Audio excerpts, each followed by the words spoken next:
after y'all. The Mere child.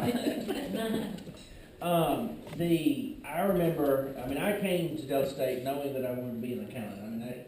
My father was a tree surgeon. He made certain that I picked cotton when he farmed it out to the neighbors. He made me bale hay. He made me do all these other things, and I knew I was not going to do anything that didn't have air conditioning. So, and an accountant was a good thing, and I figured out I could do that. And Daddy had an 8th grade education, so I was the first child coming all the way through to get a degree in college.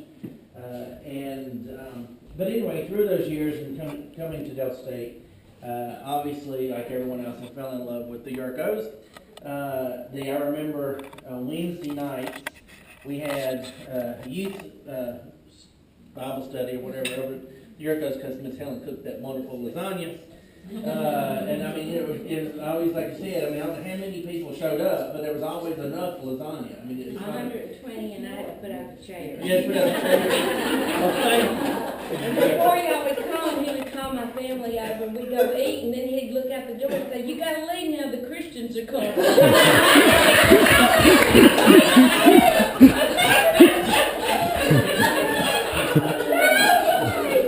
So we would all show up, and there was just wall people sitting on the floor everywhere. And I don't know that I remember any spiritual lessons from that, but I do remember the lasagna. But because cafeteria food is cafeteria food. I don't care which age, where you are, it's still cafeteria food. But anyway, anytime I just made a meal. But I never heard the word buzz. This is the first time I've heard that. I never knew that.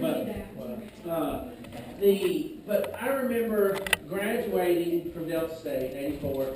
And Mr. Yurkow was very concerned about all of us getting jobs as graduates. And I had gone to work in Jackson, or I was one to work in Jackson, and I thought I have a degree in accounting. I should walk into somebody's office and they should say, "We're going to hire you."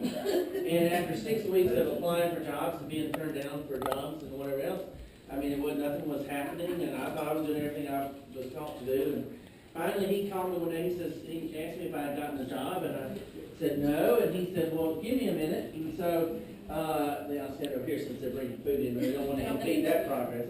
But he said, "I'll call you back."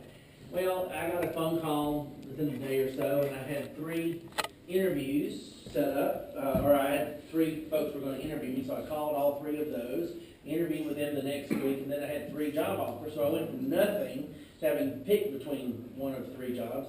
And I tell my students this day, so I'm proud if I'm the only one here that's a teacher of accounting these days, but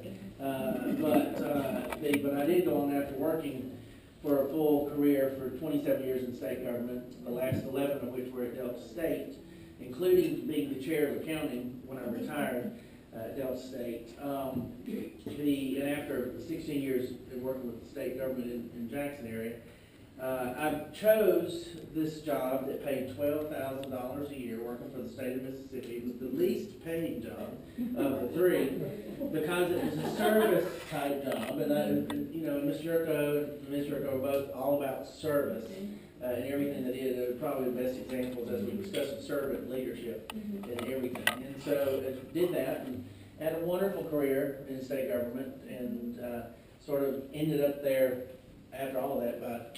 And I thought I'd go work 2 years for the state and then go get a real job. But now being retired at age 48, when I did retire with full retirement, that was a wonderful thing. Ms. Yurkow may have tried to teach me that, but it didn't connect somewhere until later. But anyway, that was a wonderful thing. And I remember him always coming in to Jackson when they had appointments and whatever else. And after, Johnny was sick and we would eat with them many a night at Amerigo's as they would come down and we'd visit and share those experiences. And he would always come by the office. I worked for the early years. I worked for the state auditor's office. He'd always come by the office, always bringing those little roses, handing them out to everybody from the door all the way through and back to check on his graduates. But when I passed the CPA exam, and I'll wrap all this up with this, but he was on the state board of accountancy in Mississippi, and the old days.